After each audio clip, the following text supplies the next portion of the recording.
दोस्तों, आप सभी का हमारे चैनल पर एक बार फिर से बहुत बहुत स्वागत है। तो दोस्तों, आज के इस वीडियो में आप लोगों के लिए महत्वपूर्ण जानकारी हम लाए हैं कि जो प्राइमरी टीचर होते थे, जिसको हम लोग पीआरटी टीचर बोलते थे, उनका नामकरण अब कर दिया गया है सहायक आचार्य। तो बहुत सारे राज्यों में बहाली हो रही है, हमारे झारखंड राज्य में भी, बिहार में भी और यूपी में भी, तो अलग अलग स्टेट में बहाली हो रही है। तो सहायक आचार्य नाम दे दिया गया है।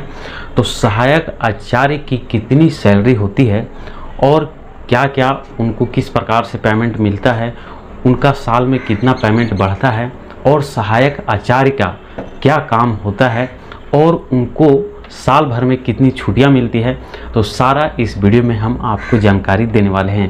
तो यदि आप टीचर बनने के लिए सोच रहे होंगे कि 1 to 5 या तो 6 to 8 का टीचर, तो उसी को हम लोग सहायक आचार्य बोलते हैं, पीआरटी टीचर बोलते हैं। तो चलिए बिना देर के इस वीडियो को हम लोग शुरू करते हैं। हेलो दोस्तों,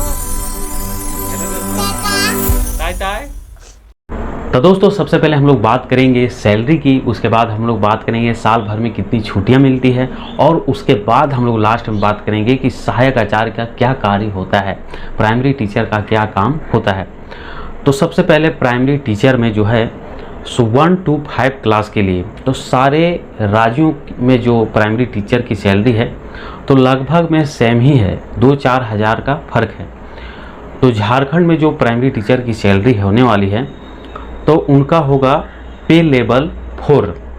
तो जो 1 से लेके 5 तक के टीचर बनेंगे उनका पे लेवल 4 रहेगा और जो 6 to 8 के टीचर बनेंगे उनका पे लेवल 5 रहेगा। तो जो वेतन रहेगा पहला से लेके 5वां क्लास तक के टीचर के, उनका सैलरी रहेगा 25,500 रुपये और जो छठा से लेके 8वां तक के टीचर रहेंगे उनका सैलरी रहेगा 29,200 रुपये। तो पहला से 5वां क्लास तक के लिए जो डीए कटेगा वो रहेगा 46% सारा, मतलब कि जो भी पेमेंट रहता है उसी का 46% डीए जो है सो कट कर मिलेगा, एक्स्ट्रा मतलब जुड़ेगा। जितना पेमेंट रहता है उसी का 46% देखा जाता है कि डीए कितना हो रहा है, सारा जितना भी सारा आपका पेंशन के रूप में, हर चीज़ के रूप में जो आपका जुड़ेगा। तो पहला से 5वां तक के क्लास के लिए जो डीए बनता है वो 46% बनता है सैलरी का, तो वो हो जाता है 11,730 रुपया। और आपको रहने के लिए जो पेमेंट मिलेगा वो मिलेगा वेतनाम का 8% ग्रामीण क्षेत्र में, तो उसका पेमेंट होता है 2,040 रुपये। और मेडिकल जो आपका पहला से 5वां तक क्लास के लिए मिलेगा वो मिलेगा आपका 1,000 रुपये। तो इस तरह से आपका पेमेंट सारा जोड़कर लास्ट में आपको पूरे मंथ में आपका 40,270 रुपये बनता है।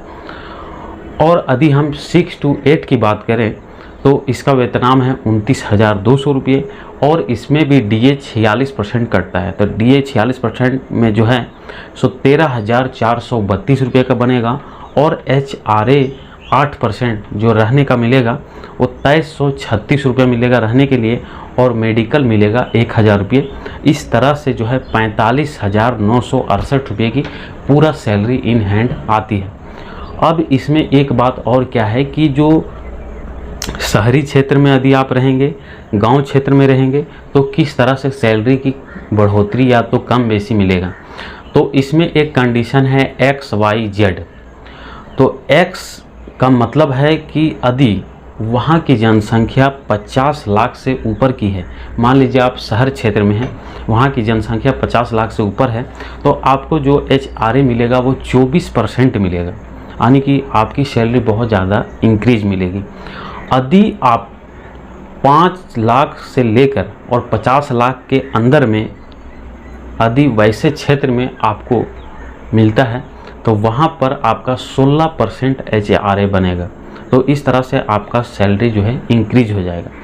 और यदि आपका 50 लाख से कम की जनसंख्या होती है जो कि ग्रामीण क्षेत्रों में होती है, तो वहाँ पर मात्र आपका 8% ही बनेगा, जो कि हमने आपको 8% जो HRA जोड़ा था तो वही 8% आपका बनेगा।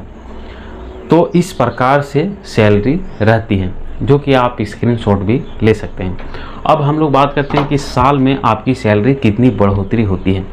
तो हर एक साल 1100 रुपये। हर एक स्टेट में अलग अलग सैलरी की बढ़ोतरी की सिस्टम है। तो कहीं कहीं पे 1100 बढ़ोतरी होती है, कहीं पे 1500 की बढ़ोतरी होती है, कहीं पे 1800 की बढ़ोतरी होती है। तो आप जिस भी राज्य से बिलोंग कर रहे होंगे, यूपी, झारखंड, बिहार, कहीं भी, तो वहाँ आप अपने स्टेट के वेबसाइट पर भी देख लीजिएगा। वहाँ इसी प्रकार से सैलरी जो है लगभग में 200-400 का फ़र्क रहता है, लेकिन लगभग सेम ही बढ़ोतरी रहती है। अब हम लोग बात करते हैं कि साल भर में छुट्टियाँ कितनी मिलती हैं। तो साल भर में लगभग किसी भी सरकारी टीचर की टोटल छुट्टियाँ यदि हम जोड़े, गर्मी की छुट्टियाँ, हर रविवार की छुट्टियाँ और पारिवारिक फैमिली में के लिए जो है छुट्टियाँ, मतलब हर तरफ से पूरा छुट्टियाँ जो होता है टोटल, वो टोटल 135 दिन और कहीं कहीं 126 दिन, इस तरीके से पूरा छुट्टियाँ आने की लगभग आप मान लीजिए कि 4 मंथ का छुट्टी एक साल में टोटल हो जाता है सरकारी टीचर के लिए। तो ये जो छुट्टियां होता है ये पहले से 5वां तक के टीचर के लिए, मतलब सारे टीचर के लिए होता है। 6ठा से 8वां और 9वां, 10वां, 11वां, 12वां सारे टीचर के लिए ये सारी छुट्टियां एक समान होती है दोस्तों। तो चलिए दोस्तों, अब हम लोग बात करते हैं कि सहायक आचार्य प्राइमरी टीचर का क्या काम होता है।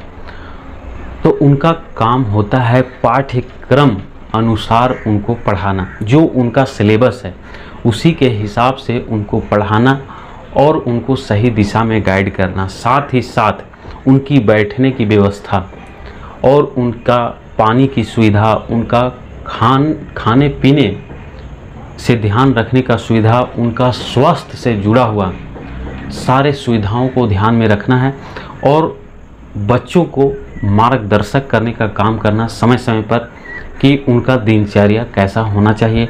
और साथ ही साथ उनको पाठ की व्यवस्था और प्रदर्शन के कार्य, समय समय पर प्रदर्शन के कार्य जो, और छात्रों में संदेश का संबोधन करवाना, समय समय पर खेल कूद की व्यवस्था जो है से होना और उनकी एबिलिटी की जांच करने के लिए प्रशिक्षण और प्रदर्शन, ये सारे कार्यों को करना। यानी कि एक बच्चे को बहुत ही अच्छे से शिक्षित करने के लिए उनके गाइड से जुड़ा हुआ, उनके पाठ्यक्रम से जुड़ा हुआ, उनके खेल कूद से जुड़ा हुआ, उनका स्वास्थ्य से जुड़ा हुआ और उनके सही मार्गदर्शन और संस्कार से जुड़ा हुआ, ये सारे चीज़ों को ध्यान में रखते हुए एक सहायक आचार्य का कार्य होता है कि उसको सही दिशा में वो कैसे जा पाए। तो ये सारी चीज़ों को ध्यान रखने का काम करना यही होता है सहायक आचार्य का कार्य। तो दोस्तों, उम्मीद करता हूँ कि यह जानकारी आपको पूरी जरूर से जरूर समझ में आई होगी। यदि आप इस चैनल पर नए होंगे तो भाई के लिए एक लाइक कर दीजिएगा। दैनिक जीवन में काम आने वाली जानकारी को हम आप लोगों के लिए हमेशा लाने का प्रयास करते रहते हैं। तो मिलते हैं आपसे फिर से एक नई वीडियो में नई जानकारी के साथ। तब तक के लिए बाय बाय दोस्तों।